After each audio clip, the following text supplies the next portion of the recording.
Hello coucou les amis, j'espère que vous allez bien. Je vous retrouve dans une petite vidéo chit-chat avec moi où on va parler de soins capillaires, comment prendre soin de ses cheveux quand ils ont été abîmés. Donc que ce soit par des décolorations, des couleurs. Je me suis dit que ça pourrait être sympa de vous filmer la vidéo pendant que moi en fait je vais défaire mes petites vanilles. Donc moi je les refais on va dire 2 fois par semaine. Comme ça m'évite d'avoir des cheveux trop emmêlés. Et je ne les porte pas lâchés, genre entre guillemets pour aller faire ma bébelle d'or ou des choses comme ça parce que je ne souhaite pas qu'ils s'en mêlent. Mais c'est un petit peu mon petit kiff avant de refaire ma routine, de défaire mes vanilles pour voir un peu mon look et me voir avec mes cheveux naturels et tout, vu que j'ai pas vraiment envie de les porter en wash and go, vu que la boucle n'est pas encore revenue à son état normal, naturel, si on peut dire ça comme ça.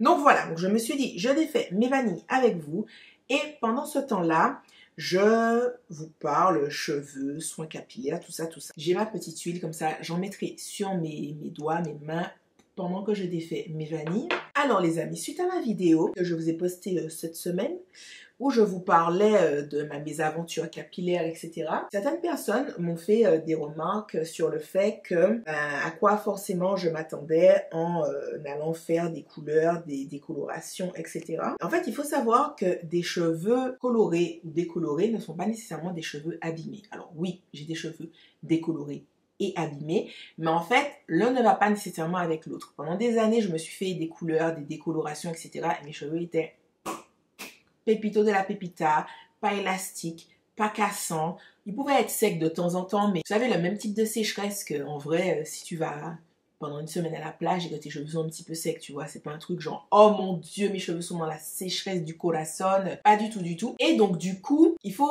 que vous compreniez qu'en fait, une couleur, une décoloration ou une coloration, c'est quelque chose qui met le cheveu dans un état vulnérable. Un cheveu vulnérable, c'est différent d'un cheveu qui est fragilisé, c'est différent d'un cheveu qui est abîmé, c'est différent d'un cheveu qui est brûlé. Je mets brûlé dans une autre catégorie parce que un cheveu brûlé, c'est un cheveu qui est abîmé, mais un cheveu abîmé n'est pas nécessairement brûlé. Par exemple, dans mon cas, des mèches brûlées, j'en avais très peu. J'en avais peut-être 2-3 que j'ai coupées. Et le reste des mèches qui sont décolorées sont abîmées, mais elles ne sont pas brûlées. Voilà, un cheveu qui est brûlé, c'est vraiment un cheveu qui a perdu toute sa texture, où la mèche, elle est vraiment lisse. Le cheveu brûlé, en général, il ne récupère pas. Il faut juste le couper. Voilà, là où un cheveu qui est abîmé, ou fragilisé, ou vulnérable, tu fais tes soins et tu répares ton cheveu.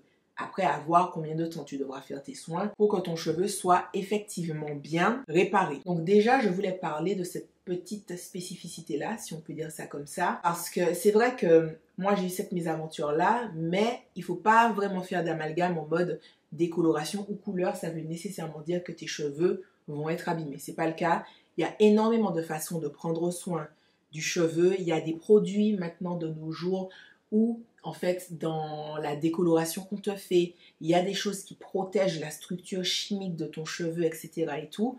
D'ailleurs, c'est ce qui a été utilisé pour moi, mais comme j'expliquais dans la vidéo, si c'est mal utilisé, même si le produit est génial et exceptionnel, tu auras quand même un résultat négatif. Tu vois ce que je veux te dire? Tu vas acheter la poêle la plus anti-adhésive du siècle. Si tu fais revenir tes oignons pendant 1 heure et que tu rajoutes pas de l'eau, des trucs, machin, etc., ça va brûler. Ce sera pas la faute de la poêle, même si c'est le nec plus ultra du truc anti-adhésif, etc. Tout ça, tout ça. Ensuite, je pense que où il y a un souci concernant les couleurs, les colorations, les décolorations, c'est qu'en fait, tes cheveux, tu les sens pas. Quand je dis tu ne les sens pas, c'est-à-dire que ton cheveu est vulnérable, est fragilisé, etc.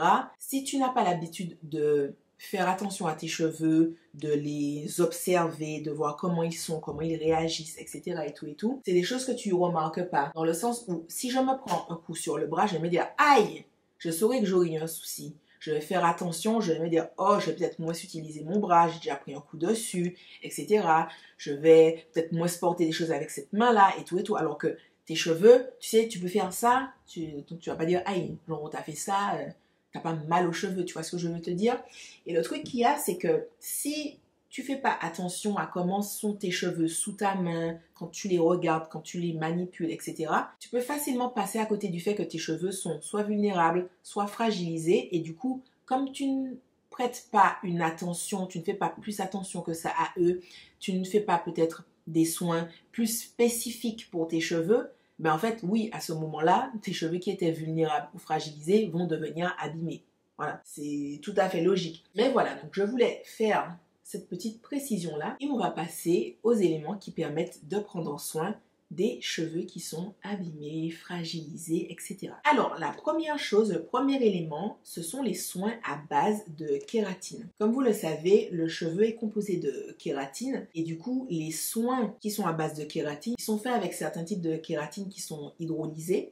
Donc ça veut dire que c'est vraiment en tout petit et en fait ça peut rentrer à l'intérieur de ton cheveu et t'aider à avoir des cheveux en meilleure santé. En fait quand tu te fais une décoloration, tu peux avoir une perte de kératine dans tes cheveux. Donc les soins à la kératine, ils vont venir remplacer ce qu'ils peuvent, parce que vous savez, les soins aussi, ils sont pas miraculeux. Si ton cheveu est totalement détruit, le soin à la kératine, c'est pas un miracle. Tu vois ce que je veux te dire? Mais en tout cas, c'est des soins qui peuvent renforcer la structure interne de ton cheveu et aussi changer leur aspect visuel. Ils auront l'air en meilleure santé avec des soins à la kératine. Aussi, les soins à la kératine, ça peut aider quand il y a des soucis d'élasticité. Quand une décoloration est mal faite, souvent, en fait, ce qui se passe, c'est que la décoloration, en fait, elle peut endommager les liaisons chimiques qu'il y a à l'intérieur des cheveux. Et du coup, en fait, ce que tu vas faire, c'est que tu vas perdre en élasticité. Et du coup, en fait, les soins à la kératine, ils peuvent aider à renforcer certaines de ces liaisons-là. Donc ton cheveu, il va être plus fort, il va surtout être plus résistant au fur et à mesure. Donc c'est vraiment des soins à faire régulièrement, c'est pas genre t'as fait un soin à la kératine une fois et puis ça va changer tous tes cheveux pour la vie quoi. Aussi, les soins protéinés vont venir créer une couche protectrice en fait autour du cheveu et du coup déjà ça va permettre à l'hydratation que tu as mis dans ton cheveu de rester plus à l'intérieur et de ne pas s'évaporer. Et ça te permettra également d'avoir moins de problèmes concernant tout ce qui est démêlage, nœuds, etc. Parce qu'il faut savoir qu'en fait, des cheveux qui sont abîmés, c'est des cheveux qui auront tendance à être facilement emmêlés parce qu'en fait, comme les cuticules seront surélevées, elles se chopent entre elles et du coup, ça te fait des nœuds de malade mental. D'où le fait que, par exemple, moi, je déface mes vanilles 2 fois par semaine, ouais, je refais mes vanilles 2 fois par semaine parce que sinon mes cheveux sont trop emmêlés malgré le fait qu'ils soient en coiffure protectrice, que j'utilise des chouchous en satin, que je dorme avec tête d'oreiller en satin, etc. et tout, comme ils sont abîmés, ils se chopent entre eux et je peux me retrouver avec des méga nœuds alors que je suis en coiffure protectrice depuis genre, allez, 5 jours, tu vois. Donc, j'ai trouvé que le bon rythme pour moi, c'était de faire mes soins 2 fois par semaine, voilà, de refaire mes vanilles 2 fois par semaine et comme ça, les cheveux ils sont bien. Les nœuds que j'ai, c'est des petits nœuds, c'est pas des trucs genre j'ai l'impression que je fais un départ de lox, tu vois. Donc voilà, comme ça, c'est beaucoup plus gérable pour moi. Aussi, les soins à la kératine, comme je vous ai dit, comme ils font une couche protectrice sur les cheveux, ça fait un peu comme une barrière protectrice autour des cuticules et du coup, tes cheveux vont moins se casser. Là où ils sont fragilisés, si tu mets quelque chose qui protège, qui fait une barrière par-dessus, ben, ils seront plus résistants. Plus résistants à plein de choses. Plus résistants au fait que ton cheveu frotte sur ton vêtement, plus résistant au soleil, au vent, etc. Encore une fois, vous savez, c'est pas parce que ton cheveu frotte sur ton vêtement une fois que tes cheveux vont tomber et tout, tu vois. Mais tes cheveux, par exemple, ils sont déjà fragilisés, etc. Tous les jours, tu les portes lâchés. Au bout d'un moment, sur quelque chose qui est déjà fragilisé, ça joue. Les soins à la kératine, ça permet vraiment d'améliorer la santé générale de ton cheveu. Il faut savoir que tous ces soins-là, toutes les choses dont je vais parler, c'est pas des trucs miracles, genre ton cheveu, il est au bout de sa vie et puis boum, il revient exceptionnel. Mais tu peux retrouver une santé plus ou moins bonne de ton cheveu, tu vois. Je dis pas que ça le restera à 100%, parce que pour ça, déjà, il faudrait regarder au microscope comment sont tes cheveux, bref, faire tout un tas de trucs comme ça. Mais en tout cas, tu peux retourner à un niveau de santé où toi, par exemple, tu es satisfait en manipulant tes cheveux et également en te regardant dans la glace, leur apparence, leur rendu, leur brillance, etc. Tout ça, tout ça. Ensuite, on va avoir les soins protéinés. Alors, il faut savoir que les soins à base de kératine, ce sont des soins protéinés et que tous les soins protéinés ne sont pas à base de kératine. Donc, voilà pourquoi je les ai mis dans des catégories différentes parce que alors, les soins à la kératine, c'est des soins protéinés, mais les soins protéinés, tu peux avoir des protéines de soie, des protéines de riz, des protéines de blé, enfin, plein de choses totalement différentes. Moi je trouve que c'est bien d'utiliser différentes provenances de protéines. Pourquoi? Parce que la kératine en fait c'est la protéine qui constitue le cheveu. Donc c'est, je trouve, méga bien de faire des soins protéinés à base de kératine. Maintenant, si tu peux donner à ton cheveu plus de love avec d'autres apports, franchement, vas-y. Vas-y, vas-y. En plus, vous savez, il y a plein de trucs. Tu peux acheter des protéines de soie, protéines de riz. Ils ont ça chez WAM, chez Aromazone. Bref, dans plein d'endroits différents. Ça coûte pas nécessairement super cher. Tu les rajoutes à des masques plus ou moins basiques, etc. Tout ça. Et ça fait un résultat qui est plutôt pas mal. J'ai mon téléphone qui fait retour, donc de temps en temps je regarde pour voir visuellement un petit peu ce que ça donne. En termes de twist art, de toute façon, à partir du moment où ton twist art est réussi, même si tes cheveux sont abîmés, le résultat est beau, le résultat est beau. Hein. Avec la couleur, je suis pas une très grande fan, parce que encore une fois, quand je regarde, je ne trouve pas que ça fasse. Et Soline, on t'a fait des mèches. Je trouve que ça fait... J'ai toute une masse là colorée. Voilà.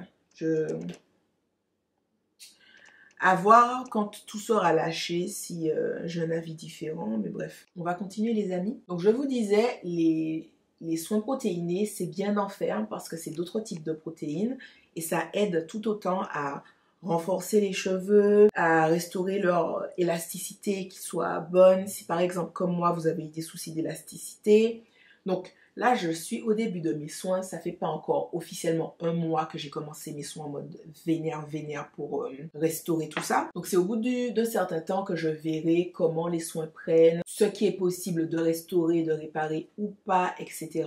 Et aussi si ça en vaut la peine. Donc je verrai au fur et à mesure. Il faut savoir que tous ces conseils-là que je vous donne, vraiment, si vous avez les cheveux abîmés, fragilisés, il faut compter, selon moi, minimum 8 semaines. Pour voir avec tes soins ce que ça donne pour tes cheveux, comment ils prennent et tout et tout. Après, ce n'est que mon avis, hein. Je vous dis ça, vous faites comme vous voulez les copains. Il faut aussi se dire que les soins protéinés, c'est bien pour les cheveux parce que ils vont être renforcés. Ils vont être renforcés par les protéines. Parce que les cheveux abîmés, quand tu as fait une décoloration, ils ont souvent une structure en fait qui est affaiblie et ça peut entraîner de la casse, ça peut entraîner des fourches. En fait, les soins protéinés, ça va aider à renforcer la structure capillaire de ton cheveu. Ça va combler les brèches dans tes cuticules. Ça va renforcer les liaisons, je sais pas comment on dit, protéinées dans tes cheveux, tu vois. Quand tu as des colorations erratées, que tes cheveux sont abîmés, tu peux avoir des dommages comme par exemple tes cuticules qui restent ouvertes, perte d'hydratation parce que forcément tes cuticules restent ouvertes, détérioration de la structure capillaire, donc cheveux élastiques, ce type de choses-là. Et les soins protéinés, ça aide vachement à réparer ces dommages-là parce qu'en fait, ça va venir sceller la cuticule, comme je vous ai dit, barrière protectrice, et ça va améliorer la rétention de l'hydratation à l'intérieur du cheveu et restaurer aussi les petites liaisons de protéines. Ça améliore aussi l'apparence et la texture parce que les cheveux bien abîmés, tu le sens quand tu touches tes cheveux qu'ils sont rêches et tout. L'apparence elle est terne, tes cheveux ils sont poreux, donc les protéines ça va vraiment aider à lisser la surface des cheveux, réduire la porosité pour retourner à une porosité plus ou moins normale, et puis forcément améliorer la brillance parce que si les cuticules sont refermées, la lumière se réfléchit mieux dessus, tout simplement, et aussi la douceur parce qu'encore une fois, si les cuticules sont refermées, tes cheveux seront plus doux au toucher. Alors il est à noter que tous les soins protéinés, que ça soit kératine ou protéines de soie, peu importe, c'est à utiliser sans excès parce que sinon ça peut rendre tes cheveux cassants. Ah oui, je vous ai pas dit je perds mes cheveux aussi, mais ça je pense que c'est à cause du stress. Je pense pas que ça soit à cause de la décoloration. Je pense que ça m'a foutu un tel coup de stress cette histoire là que je perds mes cheveux en mode postpartum, tu vois, genre je perds les cheveux. Mais bon, écoutez les amis, yoga, méditation, prière, tout ça, histoire d'éliminer le stress. Et voilà, ça va s'arranger au fil du temps. Également, très important quand les cheveux ont été abîmés, c'est tout ce qui va être coiffure protectrice. Donc, personnellement, je ne vous conseillerais pas de vous lancer dans des coiffures protectrices type braid, des choses comme ça. Pas nécessairement pour des histoires de paquets, que ça peut tirer sur le cuir chevelu ou des choses comme ça, même si c'est vrai, mais voilà. C'est plus dans le sens où des cheveux qui ont été abîmés, fragilisés, il faut leur faire quand même assez régulièrement des soins. Même si tu fais certains soins, c'est pas pour les laisser pendant 3 semaines sous une autre couche. tu vois. Parce que oui, ils seront protégés, mais tu leur apportes pas de protéines, tu leur apportes pas de nutrition, d'hydratation, etc.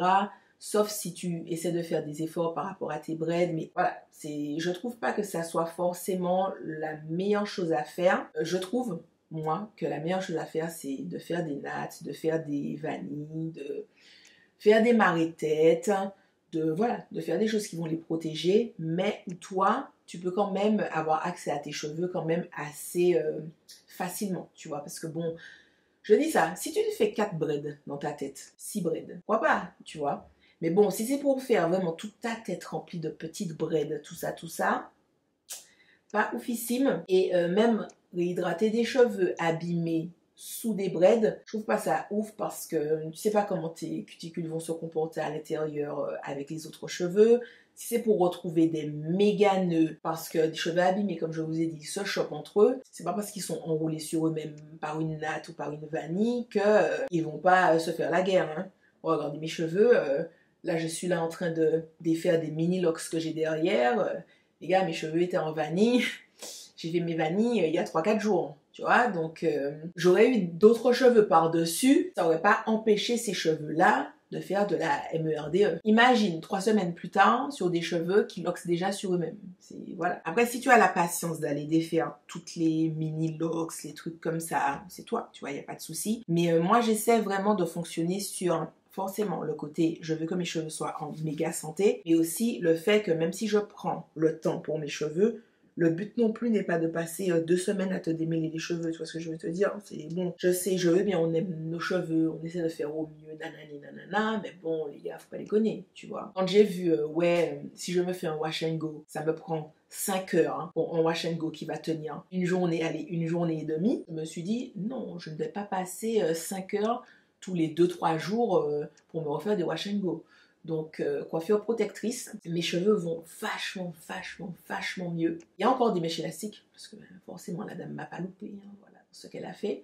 Il y a encore des mèches élastiques, mais je sens quand je les démêle qu'ils sont moins flagada, qu'ils sont beaucoup plus forts. Donc, je suis très contente de ça. Et puis, aussi, mes vanilles, quand je les défais, je trouve que mes cheveux sont plus jolis, quand même, plus brillants, etc. Donc, ils sont pas comme avant. Mais on tient un bout. Je sais pas si c'est le bout de malade mental, mais bon, comme je vous ai dit, on verra au bout de 6-8 semaines. Déjà, je pense que je me ferai un wash and go au bout de 2 mois de soins complets pour voir c'est quoi le résultat par rapport surtout à mes cheveux à l'arrière parce que comme je vous avais dit en story, en fait moi mes cheveux de devant c'est mes cheveux les plus crépus. Donc même s'il y a eu un problème au niveau de ma texture, c'est assez light. Et si tu me connais pas de ouf, tu vas pas te dire, tu vas rien te dire en me voyant de face, tu vois, tu vas rien te dire. C'est vraiment en me voyant de derrière que tu te dis, tu en as fait un, où est la dame, tu vois, c'est ça. Mais si tu me vois de devant, tu vas rien te dire de particulier. C'est surtout mes cheveux de derrière, comme ils étaient déjà plus light, forcément ça leur a pété leur lomba. Enfin, quand je dis c'était plus light, la boucle était plus souple. Donc voilà. Et du coup, comme je vous disais, je vous recommande vraiment de faire des petites coiffures protectrices que vous pouvez refaire quand même assez régulièrement. Alors, régulièrement, c'est 1 à 2 fois par semaine. C'est pas nécessairement tous les jours parce que le but justement, c'est qu'il n'y ait pas de manipulation excessive pour ne pas fragiliser encore plus tes cheveux. Tu vois. Comme ça les protège de détérioration supplémentaire, tu vois. Ça limite la manipulation. Ça minimise aussi l'exposition aux éléments extérieurs, genre le vent, le frottement des cheveux au tissu. Ça protège de ces agressions-là extérieures qui, en soi, de base, c'est pas nécessairement les trucs les plus machins qui soient, tu vois. Et quand tes cheveux sont déjà abîmés, fragilisés, bousillés, appelle comme tu veux, tu as besoin de l'extra love en plus, en fait, pour en prendre soin. Aussi, en les gardant comme ça maintient l'hydratation. Tu vois, comme ils sont repliés sur eux-mêmes, si on peut dire ça comme ça. Et on sait tous qu'un cheveu bien hydraté, qui garde son hydratation, c'est un cheveu qui reste en bonne santé en fait. Et ça permet aussi d'améliorer l'apparence des cheveux parce que les cuticules sont pas sollicitées. tu vois, vu qu'il y a très peu de manipulation. Forcément aussi, comme il y a peu de manipulation, tes cheveux sont aussi dans un meilleur environnement pour que tu puisses mieux constater la pousse. Parce que tu les manipules moins, donc les parties qui sont fragilisées ou abîmées ont moins de chances d'être encore plus détériorées. Donc tu peux plus facilement constater de la pousse, etc. Bien entendu, c'est important de choisir des coiffures protectrices qui sont adaptées à vous, vos besoins, vos préférences. Par exemple, moi, le plus simple, c'est de faire des vanilles. Et si vous préférez faire des nattes, faire des tresses collées, etc., des choses comme ça, c'est vraiment à vous de voir. Le but étant de faire quelque chose de protecteur pour vos cheveux, mais aussi de kiffer, en fait. Hop. Alors, comment on est les copinous de la Bogosita? Alors, je me regarde vers le bas parce que mon retour est sur mon téléphone. Du coup, j'aime bien. Comme je vous ai dit, je ne suis pas fan du côté balayage parce que je ne trouve pas qu'il soit bien fait. Et encore là, on est devant. Je ne sais pas si c'est à cause du côté twist out façon. Bon, quant à la frange, she's not here. Ce qui est normal étant donné que c'est un twist out et que les cheveux ne sont pas dans leur frisottis habituel, si on peut dire ça comme ça. Donc, on n'a pas vraiment de frange. Mais, en fait, je me demande, est-ce qu'on voit un certain dégradé entre là et là? Parce que quand je regarde dans mon téléphone, j'ai pas l'impression de ouf. N'empêche, j'aime beaucoup. J'aime beaucoup, beaucoup, beaucoup. Alors, je vais archi pas sortir comme ça parce que je vais pas sortir et infliger à mes cheveux des agressions extérieures avec le soleil, le vent, nanani, nanana. Donc, je reste chez moi avec ma jolie tête. Je me dis, waouh, je suis belle, je me sens belle avec mes propres cheveux. Je peux me sentir belle sans mettre des perruques et des maris-têtes. Voilà, ça a coupé, donc je ne sais plus du tout où on en était. Mais je vous disais que on m'a fait la réflexion que même si on dirait qu'on m'a fait un wave, etc., tout ça, j'ai pas des cheveux dégueulasses, c'est pas moche et tout, et qu'il y a certaines personnes qui comprenaient pas forcément le côté pourquoi faire des maris-têtes, genre cacher mes cheveux, mettre des perruques, tout ça, tout ça. Il faut savoir que pour moi, le côté santé, c'est vraiment quelque chose de très important en fait. Et pour moi, en fait, c'est un peu comme si dans ma tête, santé égale sexy, santé égale beauté. Je saurais pas comment vous expliquer. Genre, avoir mes cheveux en bonne santé, tout comme ma peau en fait, en vrai. Parce que je prends énormément soin de ma peau. Avoir ma peau en bonne santé, parce que je fais des soins, etc. et tout, je me sens belle, ça me donne confiance en moi, etc. et tout. Ben, avoir des cheveux en mauvaise santé, c'est quelque chose qui m'a beaucoup perturbée, d'autant plus que je n'ai jamais eu des cheveux en aussi mauvaise santé, genre de ma vie, en 32 ans. J'ai 31 ans ou 32 ans. Bref, je vais faire le calcul après. Lol. De mon grand âge avancé, j'ai jamais eu des cheveux aussi bousillés que ça, tu vois. Donc, ça m'a fait un choc, d'autant plus que j'ai un rapport à la santé du cheveu assez particulière, tu vois. Et ensuite, outre le côté santé, il y a le fait que même si des cheveux wavés ou défrisés, c'est pas moche ou quoi, si tu n'es pas habitué à te voir comme ça et si tu n'aimes pas te voir comme ça, ben c'est compliqué en fait. C'est un peu comme les gens, si vous voulez, qui n'acceptent pas leurs cheveux frisés et c'est comme si du jour au lendemain tu leur mets des perruques afro et tu leur dis non non non, maintenant c'est comme ça que tu vas sortir, tu as toujours voulu faire des brushings et passer tes plaques et tout, mais à partir de maintenant tu vas sortir avec que des afros machin nanani nanana. C'est un peu le même style en fait, dans le sens où c'est pas une texture que je voulais, c'est pas une texture que j'ai demandé, j'ai pas demandé de changement de texture de mes cheveux. Et en fait, ça m'a d'autant plus dérangée que, comme je vous l'avais dit en story, ça m'a pris du temps en fait pour accepter ma propre texture à moi-même. Pas celle de Linda, pas celle de Gisèle, pas celle, tu vois, parce qu'en commençant sur les réseaux sociaux, j'ai commencé à prendre soin de mes cheveux, à les accepter, à les lâcher, des choses comme ça. Mais j'avais grave le côté, ah, ma boucle, c'est pas la boucle de un tel, c'est pas aussi joli que la boucle de un tel, c'est pas aussi joli que l'afro de un tel, c'est pas aussi défini que celui de un tel machin, tu vois. Et du coup, ça m'a pris du temps, en fait, de me recentrer sur juste moi et de dire, ok, j'ai différentes textures sur ma tête. Devant, c'est plus frisé. Derrière, c'est plus ondulé. J'ai des mèches qui sont crépues à l'avant. J'ai des mèches plus mousseuses au milieu, etc. Voilà que j'ai différents types de cheveux et que quand je fais un wash and go, le tout n'est pas nécessairement uniforme, mais que j'aime cette masse-là qui est à moi, tu vois. Mon cheveu s'est dit, dans l'ADN de Soline, on a décidé de faire ça, tu vois. Ça m'a pris des années d'accepter ça et de me dire, au-delà de l'accepter, je l'aime, je le kiffe, je suis en mode, c'est moi. Et puis, en un claquement de doigts, tu m'enlèves ça et puis tu me mets autre chose que j'ai pas demandé, que personnellement, c'est pas le truc le plus beau que je trouve.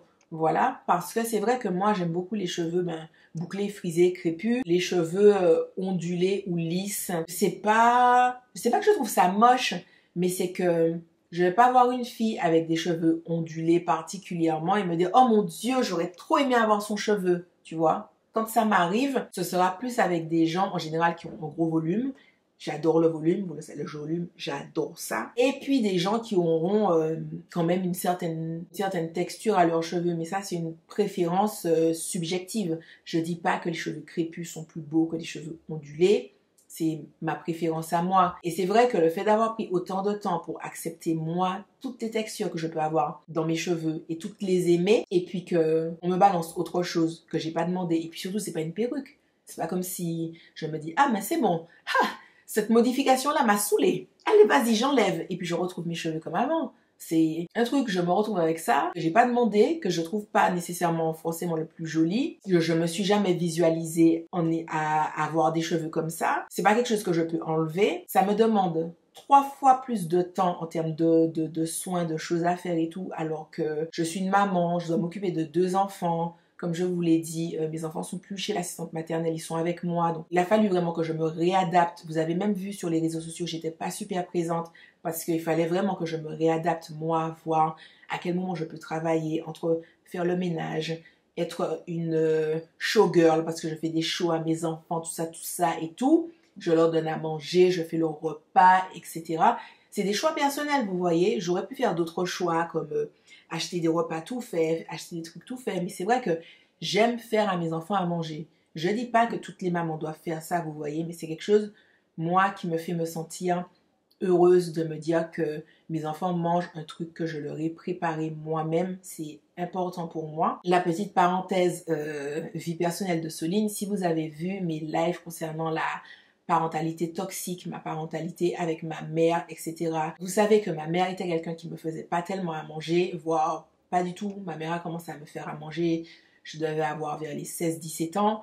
Et elle n'a pas commencé à me faire à manger parce que c'était quelque chose qu'elle avait envie de faire, mais parce que j'étais en médecine et que, oui, j'ai passé mon bac à 16 ans, pour ceux qui ne savaient pas, et que comme j'étais en médecine, les autres parents étaient en mode « Oh mon Dieu, je fais tout pour mon enfant pour qu'il réussisse, donc je lui fais ses repas, je lui fais ses goûters. » Et comme elle, il fallait qu'elle ait besoin de montrer qu'elle aussi, elle fait la même chose, elle aussi, elle gère pour sa fille. Elle a commencé à me faire à manger, mais bref, tout ça pour dire que moi, globalement, chez moi, je me débrouillais pour trouver à manger. Je m'achetais mes trucs à manger avec l'argent que mon oncle me donnait en argent de poche, etc.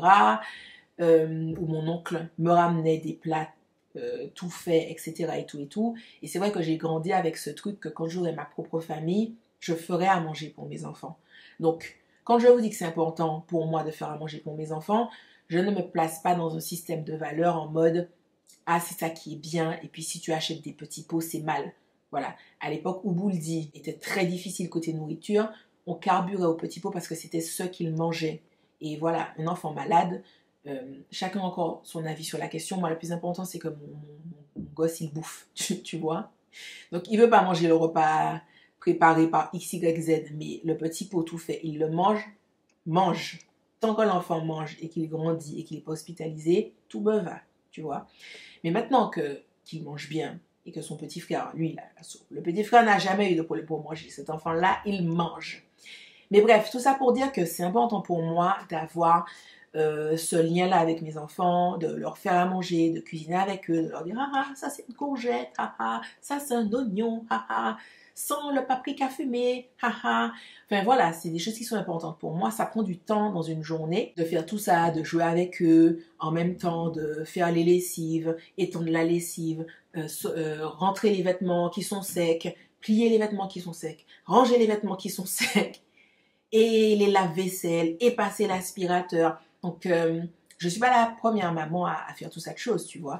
Mais c'est vrai que dans toute cette organisation-là de ma vie, réorganisation-là de ma vie, je n'avais pas nécessairement envie d'ajouter 7 heures de soins capillaires dans une semaine, merde. Tu vois ce que je veux te dire?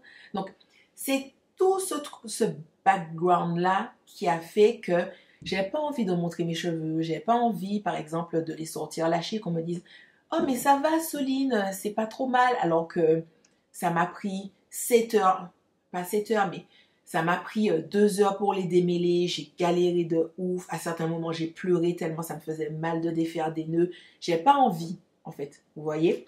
Donc maintenant, je vais plus les montrer. Encore une fois, pas nécessairement pour sortir, simplement parce que je ne considère pas que ça soit la meilleure chose à faire en termes de santé pour des cheveux qui sont fragilisés, abîmés. Donc c'est moi ce que je décide de faire pour mes cheveux. Bien entendu, vous, si vos cheveux sont abîmés ou fragilisés ou que sais-je et que vous avez envie de vous faire des wash and go, de vous lâcher les cheveux, les gars, il faut profiter de la vie en fait. C'est vraiment, il faut vraiment que vous fonctionnez avec votre système de valeurs. C'est pas parce que moi je donne des conseils sur ce que je considère serait le mieux pour prendre soin de ses cheveux que ça veut dire qu'il faut suivre mes trucs à la lettre. Mais au moins comme ça, quand vous verrez l'évolution de mes cheveux et de voir comment ils vont de mieux en mieux et tout, vous aurez le truc, le descriptif, un peu le déroulé de qu'est-ce que Soline a fait pour que ses cheveux passent de oh mon dieu, on dirait qu'on lui a fait un wave à elle a récupéré ses cheveux, tout ça, et tout et tout. Et donc voilà les copinots, je pense que je vais vous laisser. Je vais peut-être faire quelques petites photos histoire d'immortaliser mes vrais cheveux, parce que ça fait longtemps que je ne les ai pas vus comme ça. Voilà, voilà. Et puis ben moi je vous dis à la prochaine dans une autre vidéo. Je me tâte pour voir si je vous filme une autre vidéo dans le même ballon, mais je verrai. En tout cas, je vous fais de gros bisous et je vous dis à la prochaine dans une autre vidéo. Bye bye!